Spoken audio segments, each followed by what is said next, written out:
Okay, this is my review of the Switch 2 system in week number 3.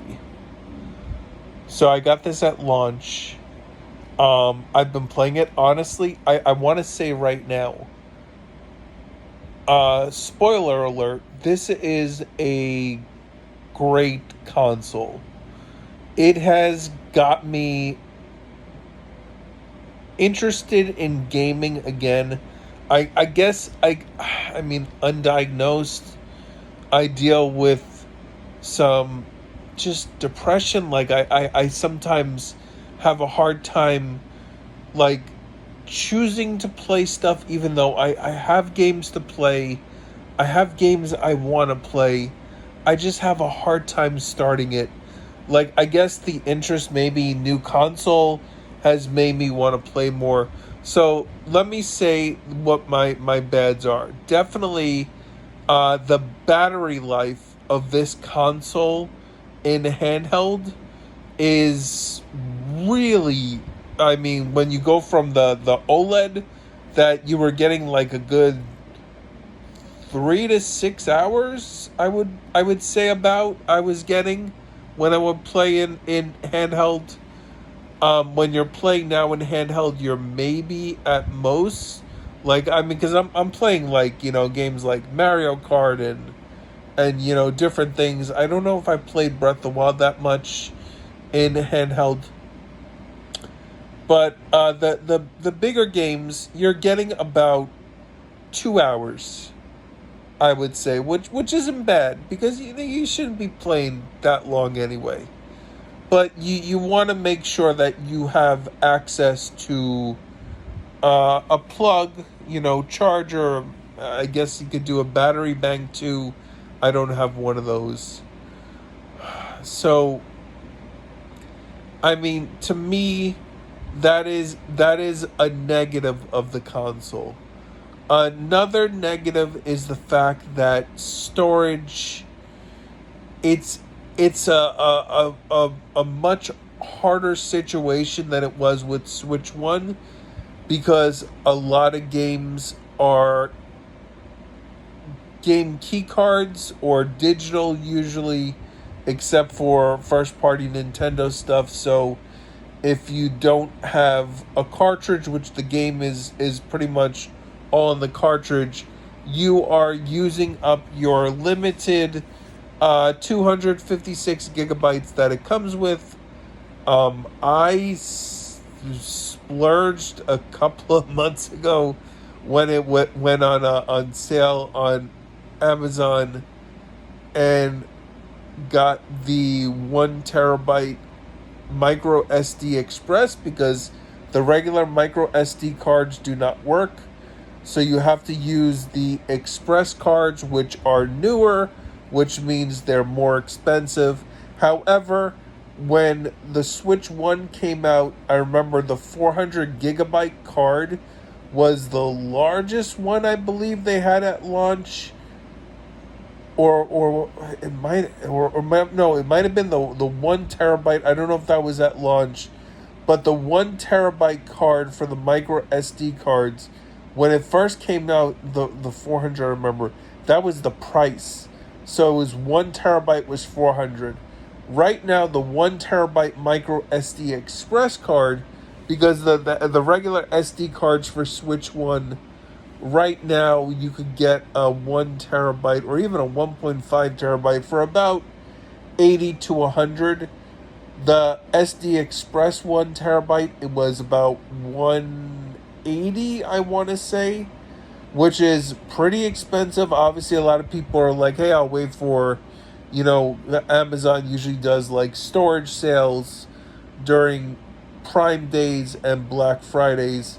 However, with the limited availability of these cards, I don't know if they're going to be available because a lot of people probably are waiting for that. But like I said, I splurged because I knew I also have a pretty. I like to keep most of my games on hand, ready to go, and I've bought a lot of games that basically are still in my backlog, ready to be played, that are going to use that storage. So the storage is, it's not great, but I mean, I have about, I want to say right now installed on my system, I have about 60 physical games, so they're complete on cartridge. All you have to do is do a little update file, and then about 200 digital games, small and large.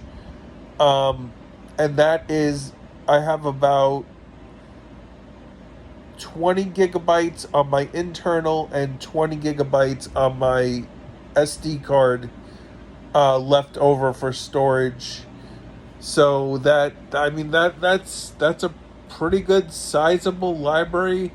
I made sure to, pick and choose things that I only absolutely want to play. I mean, there's only so many games you can get to, because of time. And like I said, sometimes, like, I mean, I mostly have time, being the fact that I'm disabled, and just, I have a lot of time. But it's also like, time is also like something I don't have sometimes, because like I said, sometimes I just don't feel good, so I can't get things done. But I don't want to make this about me, but it's about the Switch 2. Graphics wise, it's great. I've had a problem with wires. I had the Switch 2 on the same, a splitter that's supposed to be able to do 4K, but it wasn't rendering stuff at 4K, and I had proper wires and everything, but the splitter wasn't working. I tested it out with my Xbox, because Xbox will tell you whether you're getting a 4K signal or not. I wasn't getting a 4K, so I put the Switch on a dedicated line right to my TV, and now I'm getting 4K. I finally figured out the HDR was a little confusing on exactly how to get it done. I got that done. I got everything kind of configured. It looks good. I just recently, yesterday, beat Zelda Breath of the Wild. I played that. I was halfway done. I had 2 Divine Beasts done on the original Switch, so I beat the other 2 Divine Beasts and the end boss, which is, spoiler alert, Ganon. It looked great. It played great. No real hiccups with FPS, stuff like that. I've played Fast Fusion. That ran great.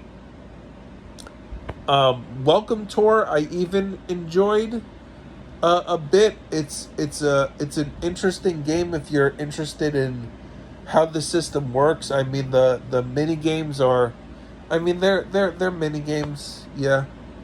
Mario Kart, amazing. I think that was actually a really good game for the launch, considering the fact that if you go to the last couple of consoles that Nintendo has released, Mario Kart has usually been the top to the second top game on the system, so it's something that people come in for. I like playing Mario Kart mostly with people, either locally in person, when like, family comes over and we break out Mario Kart and just, race and have fun, or a little bit online with friends. This one here, the Mario Kart, the I guess it's called the rubber banding, where basically if you're in first, the computers will try to, I think there's an AI that makes the computers actually have better stats and speeds them up and makes them race faster. So you're always have someone on your heels when you're in first. So if you mess up, you're gonna drop it, and it's a little annoying, but it makes it a lot harder and more challenging which I usually don't like challenging games. I play my games on easy, but I mean it's good.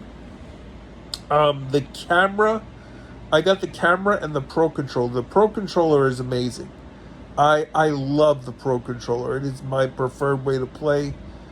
The camera, when I'm putting it to delete my background to use it, it's not working. So I'm usually having to just put the whole scene of what it's looking at with me, which is me plus my room that I'm in, which I kind of don't like, because if I have my camera, like I get worried that like I'm gonna have like something that's gonna have a label or something. I'm sure no one can really see it because I have the product plane camera, so it's lower resolution.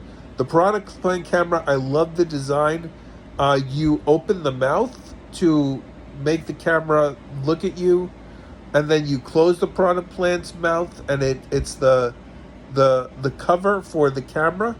So it's very very nice. And then also the product plane camera, you can detach the product plane stem from the pipe that it's in and put it directly into the top of the Switch, so that one actually works in handheld mode if you wanted to just have the camera with you like somewhere. So that is nice like that. The transfer was, I mean, it was, I didn't do a system transfer, so I lost all my playtime. I know that from when I bought the special edition Zelda Tears of the Kingdom Switch, and I made that as a secondary console, and then I gave my initial console that was always getting the transfers, I gave that to someone. So I just had my account on the other one, and I lost all my playtimes. So, I mean, Nintendo has all that stuff. I don't know why they can't just make that kind of goes when you have a new console, that your playtimes just automatically like add up from everything that you've done. Because when you do like the end of the year things, they know exactly how much you've played with all the consoles combined. I don't know why that's not just on your profile automatically, that's locked to the console that has to be transferred over. Yeah, I transferred over my Animal Crossing. I tried that. It didn't. The load times weren't improved, but then I saw a thing that said they were improved. At least to me, they just seemed still very long. So it wasn't like a noticeable difference, I guess you could say. I know people who have serious lag because they have like every item you could ever imagine on their island. I wanted one of them because they got a Switch too, but they removed their Animal Crossing island to a different auxiliary switch to so they could start the game new. So yeah, I wasn't able to see that.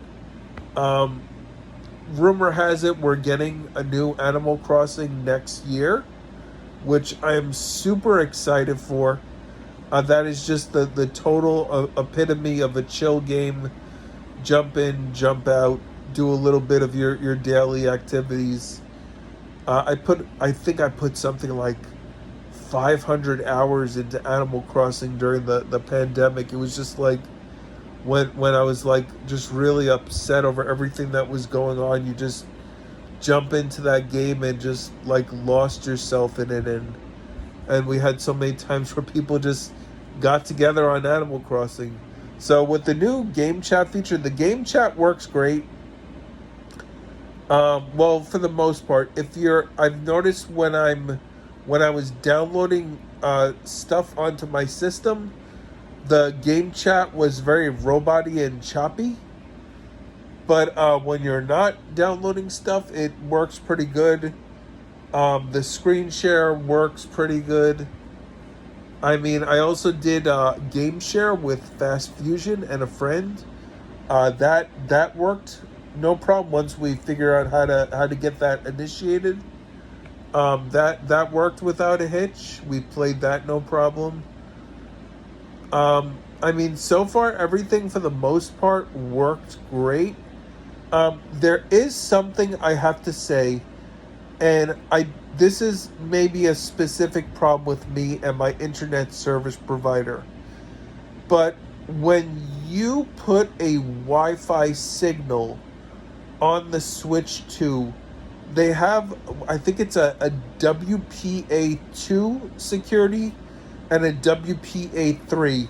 It automatically defaults to WPA3, and the router, I guess, that I use, or the internet service provider for my Wi-Fi, I guess it preferred the security feature of WPA2, but the Switch defaulted to WPA3, and I get about 300 megabytes a second. That's my internet speed.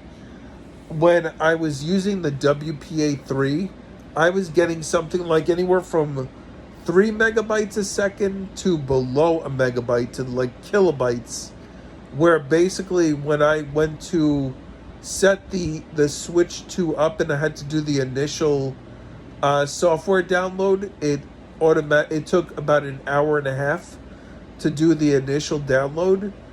So I didn't have the wired connection set up. I don't know, like also the wire doesn't always switch over to wired for me on the Switch 2. Also with the Switch I had that, and also with the WPA2 to the WPA3 automatic. Once I switched my connection over to change the settings to WPA2, I was getting 150 to 300 megabytes a second on my when I tested my connection. So if Nintendo wants to fix that it doesn't default to I guess the WPA3 is the better security or whatever it is, but for some reason when I had it on that setting, it was not working correctly. Yeah, that was a big issue with the Wi-Fi, because I mean also Ethernet lines are a commodity that I don't always have access to, running a line from where it is. Um, Let me think. What else? What else can I say about this system? I mean, I really love it, and I am so glad, so happy for my purchase with the Switch 2. Was the price a little high? I mean, but for what you're getting, the the the the features of the Switch 2, and the fact that it is basically a better Switch. I mean, mouse controls. I've messed around with mouse controls on the menu. Like it is just great. Like when I take the Joy-Cons off and I use that, it's just like seamless on the leg. Now I did do the mouse game that you saw in the trailer for a Welcome Tour, where you're avoiding the spiked balls, and I just barely got a medal. I couldn't do it very well. Maybe if I was on a better flat surface. I mean, on Nintendo Rewards, where you use the platinum points to get things, if Nintendo wanted to do like a mouse pad that goes on your leg that you could use to, like, I mean, because it kind of just works on your leg. You don't even need a mouse pad, but that would be like an interesting reward that I could see them doing. That'd be pretty cool. I did get an extra dock to put it on an alternate TV, so I can go back and forth between the bedroom and the living room. Like, I wish that wasn't so expensive, but I mean, it was well worth it. I do like the fact that the power brick is now like a brick that you could like interchange the wire. So like if anything goes wrong with it, you just have to buy a new brick, kind of like with that. Yeah, the battery life kind of atrocious. I mean, it's gonna be, I guess, a couple of years before they make a, like they did with the Switch 2 V2's edition, where they made a better battery life. I mean, if they could do that. I mean, with the tech that is running with the DLSS, I could understand why, especially if you're doing 120. I guess maybe if you turn off 120 frames on these settings, you wouldn't be using. But a lot of the games don't even use the 120. The launch lineup has been great. I mean, I played Street Fighter, ran great, looked good. I pretty much got most of the launch games. I haven't tried all of them. I tried Street Fighter, Mario Kart, Welcome Tour, Breath of the Wild, booted up Tears of the Kingdom, did a little of that. That was okay. Yeah. I mean, I'm excited for Donkey Kong. I mean, for me, I said to myself, oh, I'm getting Mario Kart. I got it in the bundle, so I got it digitally. I also had to buy a physical copy, but that was a whole fiasco with something that happened with one of my Switch orders. Yeah. But I said to myself, Mario Kart, like, I'm not big on Mario Kart. Like, I like to play every once in a while, but I will tell you right now, Mario Kart, if you go online, like, you're gonna be pretty much dead last because you're playing against people who have been playing Mario Kart for decades now, and they are like experts in racing with this game. But Donkey Kong was the game I wanted, but I knew that if I waited for Donkey Kong in July to get a Switch 2, then I was not going to get one because this thing was not going to be available to order. So I got one at launch. I said I'll get Mario Kart. I'll play with that for a little bit until Donkey Kong. But Donkey Kong is the game. I really wish that they didn't show as much with the Direct, but I also like that they showed that because as much as I was excited for it, it was day one. Now I am definitely excited for it. I don't know if they showed too much. I mean, what they showed, though, one of the things was kind of spoiled by, I think it was Nintendo of Korea or South Korea, one of them that kind of leaked something about one of the characters in the game. Yeah, if you didn't see the Direct, I'm not going to spoil that. But yeah, that is my review of the Switch 2 after I'm in week 3 of having it. I definitely enjoy it. I use it almost every day. And for someone who doesn't play a lot because of maybe depression or just not being able to just get things started with stuff, it's definitely got me playing more. I really haven't played anything on my PlayStation or Xbox right now. Although I have to get back to South of Midnight because I'm right at the end of that game. But yeah, this is Casual Noob Gamer or Casual Noob Cybot. Like, subscribe, comment, and I hope you have a great day. Later.